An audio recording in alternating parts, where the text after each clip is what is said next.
Hey everybody, it's Todd with Industrial Comfort. In today's video, I'm going to show you how to hand sharpen a Forstner bit. Now, a Forstner bit like this is used to cut very clean edge, larger size holes. And it does so because these bits have two different types of blades. There is a cutting blade around the rim or the edge of the bit, and then there is a shear cut blade on the interior. Now, in the case of this particular blade, it has a serrated edge, and that's what I'm going to show you how to sharpen today along with the shear blades. Now, these blades can be pretty expensive, but the good news is, with a couple of cheap hand tools and some oil, I'll show you how to sharpen these yourself so that they'll last a lifetime. So let me show you what you'll need and how to do it. I've moved over to my desktop drill press because it conveniently has a hole in the center of the table that I can use to keep these bits steady while I'm sharpening them. Now, I'm going to sharpen this bit using 3 diamond hand files made by DMT, and I'll put a link in the description as to where you can get these on Amazon. They come in coarse, fine, and extra fine. You'll also want a toothbrush so you can clean all the dust, dirt, and grime that you've got on the bit before sharpening. And then I like to apply a little WD-40 as lubricant to the diamond files. They say that you don't need oil, but I would prefer to use it, and getting oil on the blade never hurts in terms of preservation for the longer term. So let's start sharpening.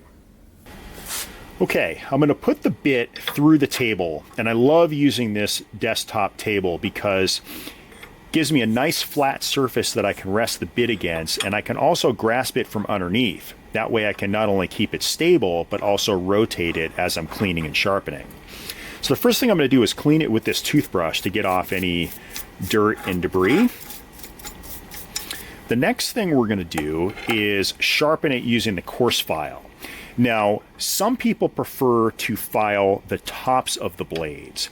I don't like to do that because I'm always afraid that I'm going to compromise the height of these blades, which is going to be a problem when the bit makes contact with the wood. Instead, I like to file the side of these serrated blades. And it's a fairly easy process. I'm going to do it once with the coarse blade, and then I'm going to go all the way around using fine and then extra fine.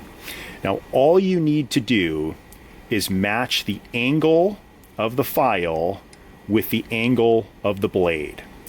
Now, you want to make sure that you're using even, consistent strokes from blade to blade. And what I mean by that is, we're going to count to 5 with each stroke, and then we're going to do the same thing with this blade, and so on and so forth. That way, each blade gets the identical amount of sharpening so that you have consistency. Okay, so we're going to match the angle. 1, 2, 3, 4, 5. 1, 2, 3, 4, 5. 1, 2, 3, 4, 5. 1, 2, 3, 4, 5.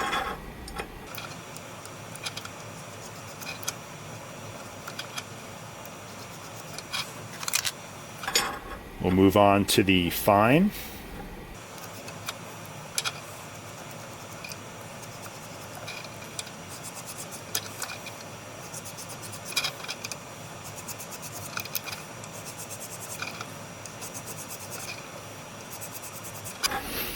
And then we'll move on to the extra fine.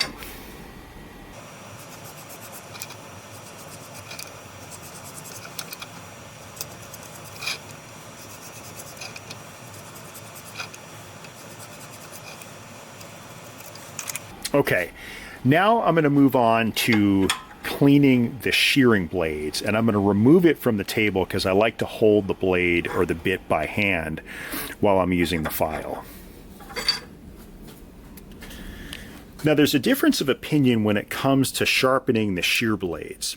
Some people prefer to sharpen the top bevel here. Personally, I don't like to do that for 2 reasons. One is that it's a really difficult angle to get to. Secondly, I'm always fearful that I'm going to change the angle of the bevel, which is not what I want to do. So I prefer to sharpen from the back, the motion like this. Now we're going to use the same technique where we're going to use identical strokes on both blades, and we're going to use coarse to fine to ultra fine.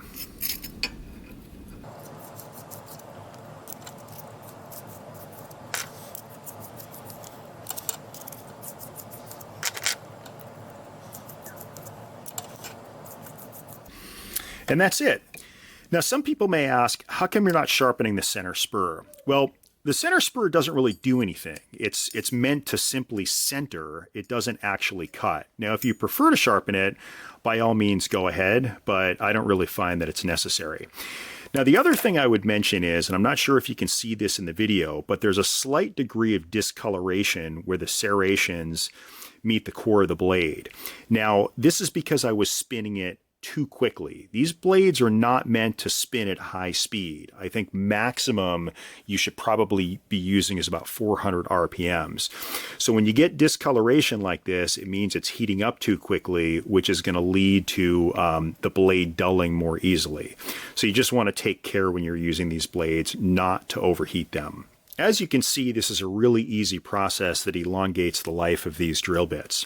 If you found this video helpful, please give me a thumbs up and subscribe. Thanks.